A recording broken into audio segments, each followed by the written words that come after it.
S T B box, ಒಂದು HDMI cable, ಇದು remote, ಇದು home router, power adapter, outdoor unit,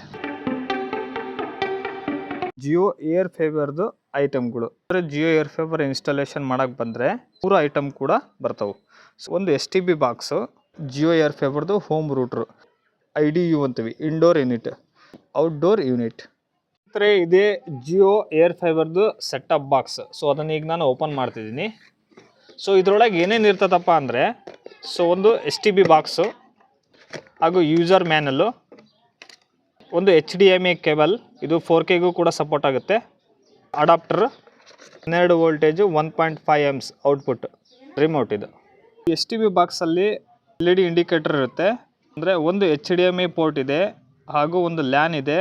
so 2 USB, Jio air ಫೇಬರ್ದು router, Jio air ಫೇಬರ್ದು home router, power adapter, mounting. ಈ Jio home ರೂಟ್ರಲ್ಲಿ so ಒಂದು ಇದು indication ಮಾಡ್ತತಿ ಇಂಟರ್ನೆಟ್ ಅವೈಲೇಬಲ್ ಐತಾ ಇಲ್ಲ ಅಂತ. ರೆಡ್ ಬಂದರೆ ಇಂಟರ್ನೆಟ್ ನಾಟ್ ಅವೈಲೇಬಲ್, ಗ್ರೀನ್ ಬಂದರೆ ಇಂಟರ್ನೆಟ್ ಅವೈಲೇಬಲ್.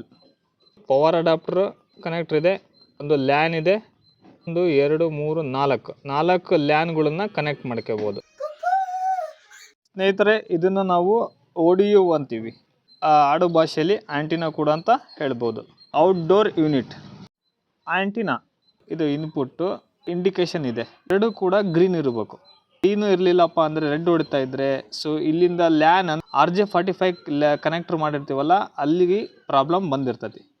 ಸೊ ಹಾಗಾಗಿ ಇವೆರಡು ಕೂಡ ಸೊ 5Gನು ಹಾಗೂ ಪವರ್ ಆನು ಗ್ರೀನಲ್ಲಿ ಇರಬೇಕು.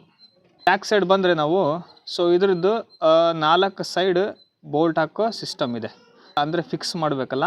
ಸೊ ಹಾಗಾಗಿ ವೆದರ್ ಸೀಲ್ ಅಂತ ಹೇಳ್ತೀವಿ ನಾವು. ಸೊ ಈ ಆಂಟೆನಾದಲ್ಲಿ ಇನ್ಪುಟ್ ಮಾಡ್ತೀವಲ್ಲ, ನೀರು ಹೋದರೆ ಇದು ವರ್ಕಿಂಗ್ ಕಂಡೀಷನಲ್ಲಿ ಬರಲ್ಲ. ಎಲೆಕ್ಟ್ರಾನಿಕ್ಕಿಗೆ 2 ವೈರುಗಳು, ಒಂದು ನೀರು, ಇನ್ನೊಂದು ಧೂಳ. ಇದರಲ್ಲಿ ಏನಿರ್ತಾವಪ್ಪ ಅಂದರೆ ಕ್ಲಾಂಪ್.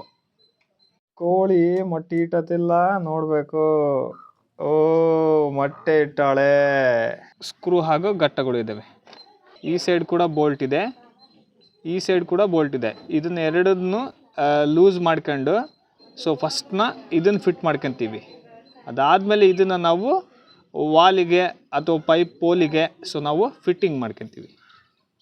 ನಡೆಯಕ್ಕೋ ಸ್ನೇಹಿತರೆ, ಇದು ಇಥರ್ನೆಟ್ ಕೇಬಲ್.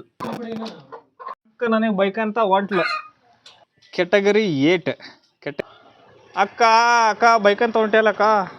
8 ಲೇಯರ್ಗಳು ಇರ್ತಾವೆ.